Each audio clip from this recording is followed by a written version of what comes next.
अस्सलाम वालेकुम। आज आपको ये जो यूनिटी की गेज है इसकी कैलिब्रेशन करना सिखाया जाएगा। इसको बोलते हैं कोटिंग थिकनेस गेज। सबसे पहले इसके बटन्स को समझ लें। ये ऑन ऑफ वाला बटन है, पावर का बटन है। ये ऊपर मूव करने के लिए, ये नीचे मूव करने के लिए। ये सेटिंग का बटन है और यहाँ से कैलिब्रेशन भी होती है। और ये बैक जाने का बटन है या क्लियर करने का बटन है। आपको गेज की फैक्ट्री रीसेट करने का तरीका बताया जाएगा।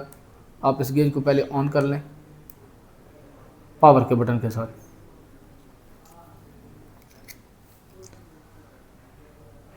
जब तक ये गेज ऑन हो रही है आपने इसके सेंसर को टच भी नहीं करना। अब इसकी सेटिंग मिल में है, आपने इसको फैक्ट्री रीसेट करना है। यहाँ पे जब नीचे वाले ऑप्शन पे जाके रीस्टोर फैक्ट्री रीसेट, इसके ऊपर आपने क्लिक करना है। ये वाला ऑप्शन आएगा, यहाँ से आपने नीचे की तरफ प्रेस करना है और यस आएगा। आपने इसको ओके कर देना है। रीस्टोर फैक्ट्री रीसेट, ये बिल्कुल फैक्ट्री रीसेट हो चुका है। अब आप इसकी ज़रा ब्राइटनेस को तेज़ कर लें ताकि आपको आसानी से समझ आए। फिर आपने इसको प्रेस करना है तो ये येलो हो जाएगा। इसका मतलब है ये इस वक्त इसकी ब्राइटनेस तेज़ हो चुकी है।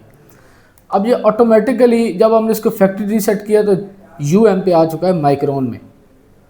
ठीक है, जब भी आपने गेज की कैलिब्रेशन करनी है आपने इसको माइक्रोन पे चेक करना है। माइक्रोन पे इसकी कैलिब्रेशन होती है। ये हो गया। अब ये एल्युमिनियम है और ये लोहा है। एक मेटल की है, एक एल्युमिनियम की है। आपने इस चीज़ को ध्यान में रखना है। मेटल के ऊपर कैलिब्रेशन एक टाइम पे होगी और सिर्फ मेटल के ऊपर होगी, दूसरे टाइम पे फिर एल्युमिनियम पे कैलिब्रेशन होगी, अलग अलग। अब सबसे पहले हम मेटल के ऊपर कैलिब्रेशन करते हैं। इसको आपने ये जो सेटिंग का बटन है CAL दरमियान वाला कॉल वाला बटन कैलिब्रेशन, आपने इसको प्रेस करके रखना है। तो ये बताएगा कि इसके बीच में एक प्रोब रखें कोई भी। अब हम 496 की प्रोब इसके ऊपर रख रहे हैं मेटल के ऊपर। अब ये बता रहा है 502, ये 496 नहीं है। अब हमने इसको ये जो एरोज़ हैं इसके ज़रिए हम इसको 496 तक ले जाएंगे। ये 496 ओके। अब ये कह रहा है कि प्रोब के बगैर सिर्फ आम नॉर्मल सरफेस जो मेटल है उसके ऊपर रखें। अब ये बताएगा कैलिब्रेशन कंप्लीटेड, ये इसकी कैलिब्रेशन कंप्लीट हो चुकी है। अब ये 0 और ये 496 की है, ये थोड़ा सा एक आधे पॉइंट का फ़र्क आता है उसकी खैर। ये 494, 496, 494। इसी तरह एल्युमिनियम के ऊपर आप अगर चेक करते हैं 0 और ये 496 के ऊपर रखेंगे तो ये अगर गलत बताएगा। अब ये 488 बता रहा है। अभी हमने इसको कैलिब्रेट करना है। हमने सेटिंग वाला बटन दरम्यान वाला दबा के रखना है। ये इसी तरह कह रहे हैं कि प्रोब रख के इसको ऊपर।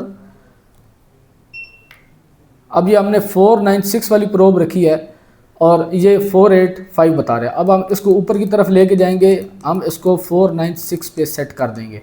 496 ओके। अब वो कहता है कि खाली उसके ऊपर रखें, प्रोब नहीं रखनी। अब हमने खाली इसके ऊपर रखा 0 पॉइंट, कैलिब्रेशन कंप्लीटेड। ठीक है, अब हम इसको चेक करेंगे। ये कैलिब्रेशन इस वक्त दोनों पे हो चुकी है। अब हम ये इसके ऊपर ये एल्युमिनियम है नॉर्मल 0 और ये 496 वाली प्रोब हम रखेंगे, ये वाली ये 496। अब ये 496 ही बता रहा है, पहले 488 या 486 बता रहा था। अब लोहे के ऊपर ये थोड़ा सा एक आधे पॉइंट का फ़र्क आता है, आपने उसको ज़हन में नहीं रखना। ये अब ये 497 प्रॉपर बता रहा है। ठीक है, इसकी ये कैलिब्रेशन मुकम्मल होगी। अब ये यूएम पे है यानी माइक्रोन पे। अब हमने इसको मिल के ऊपर कन्वर्ट करना है। अब सेटिंग का बटन दबाएंगे, ये नीचे यूनिट का बटन है, हम नीचे वाले एरो से यूनिट पे आएंगे। ओके, अब ये वाइट हो गया, हम इसको नीचे प्रेस करके मिल पे कर देंगे और इसको ओके कर देंगे। इस वक्त ये मिल के ऊपर कन्वर्ट हो चुका है। ये इसकी प्रॉपर सेटिंग है।